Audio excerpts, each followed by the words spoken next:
Hello and welcome to another tutorial for Ultraschall. My name is Joram and today I want to show you how I can use ducking to silence a track while you're talking on another track. That's very useful for background music, and let's jump right in.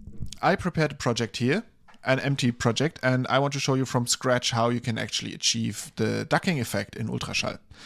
So we need two tracks for that. We have one voice track and we create a music track just by double clicking in here. And the important bit here now is that we turn off the automatic routing or the magical routing because we have to do some manual routing in this case. And that requires us to turn off all automation. I will make another separate video on the details of the routing matrix. Today I will just show you just the very basics that you have to understand to achieve this effect. So stay tuned and subscribe if you want to see the other video as well. So now we first pull up some music into our music track. And I've prepared here a thing that we can drop in here. And now we look at the routing matrix. So the routing matrix you can open by pressing Alt and R.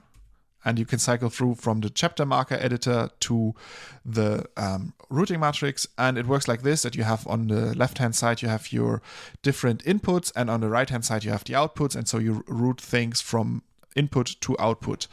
Right now, we sending everything, our master output, to our audio interface, but I don't actually want that because I don't want to hear myself when I turn on my recording. So I will actually just alt click in here and then remove that little icon. So what we want to do is we want to hear the music. So we're going to send the music track to the output, and we want to send the voice track to the side channel of the music track. So we click in the voice row under the music track.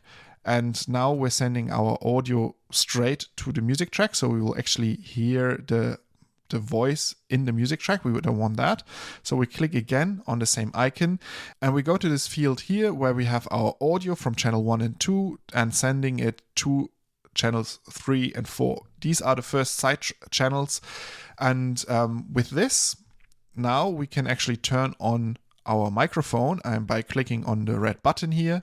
And now you can see in our level meter here, not only the signal from my microphone, but you also see like a smaller signal here in the music track. And if I play the music,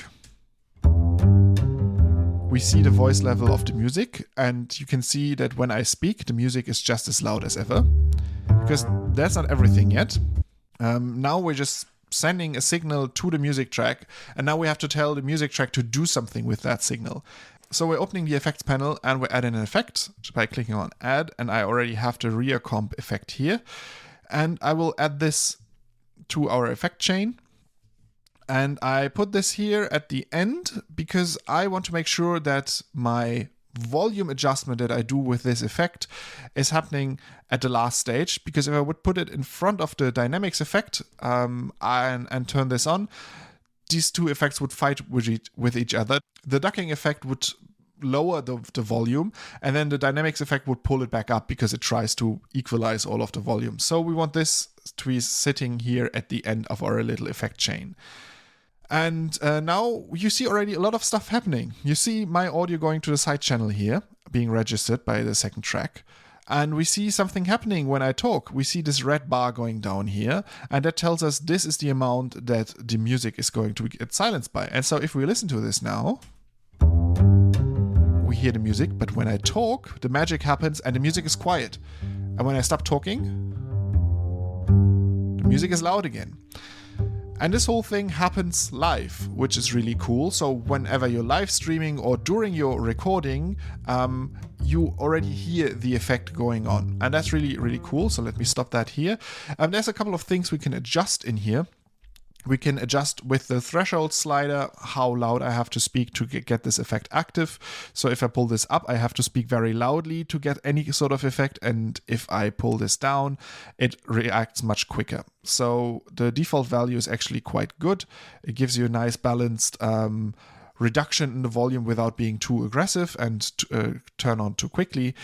And the other thing that I usually touch when I want to adjust anything at all, I think the default values are pretty good, is the attack and the release value. So this just tells you how quickly the effect kicks in and lowers the volume of the music and how quickly it releases it again and brings the music back up. This is something, especially the release value, where I think sometimes this can sound unnatural. If this is too quick and you have longer pauses between the things that you say, the music like comes back up again and goes down and comes back up and goes down, and this can be a little bit weird. So sometimes I like to increase this a little bit, for example to 700 or 1000 milliseconds, so almost a second is what we have right now, and it sounds now like this. So when I speak, we get this like longer release time, so I can make a longer break between my sentences and the music doesn't immediately jump back up in volume. So this is all fun and games, but this all works as well for the recording. So let's record a little bit. Hello, my name is Joram, and we're listening to some music and have me talking over it for a little bit.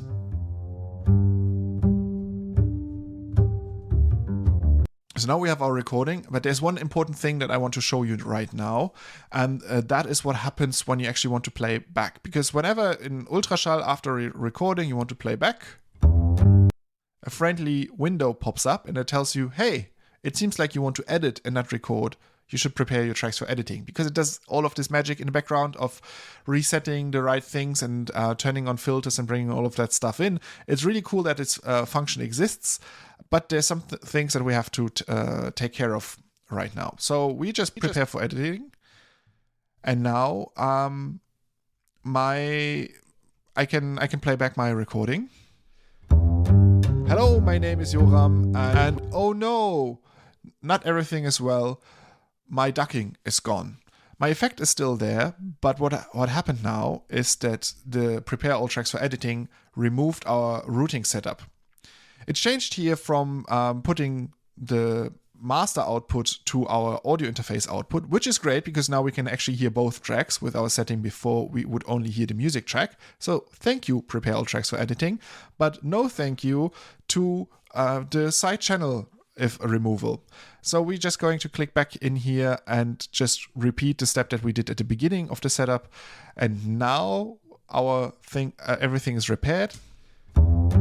Hello, my name is Joram, and we're listening to some music and have me talking over it for a little bit. And now the effect works again. So the effect is applied at runtime. Whenever the audio is playing, then the effect is active. So there's nothing written to an automation, for example, that you can manually change afterwards and then turn off the effect. No, this is all live during playback. And that means that we have to turn this effect back on also for the export to work. But it also means that we can still adjust the effect afterwards. So if during the live recording we had it a little bit too aggressive, maybe the release time was much shorter, now we can go again into the effect and change stuff about it. We can shorten this again or bring this back up, and then nothing is broken. It's all non-destructive. So this is how you do ducking in Ultraschall. Just make sure that you set this up manually and set up the ducking effect after you prepared for editing, and happy editing. Enjoy it. Please like and subscribe to this channel if you enjoyed this video. Also subscribe if you want to make sure not to miss the video on the routing matrix that I will prepare in a while. And thank you for watching. Goodbye.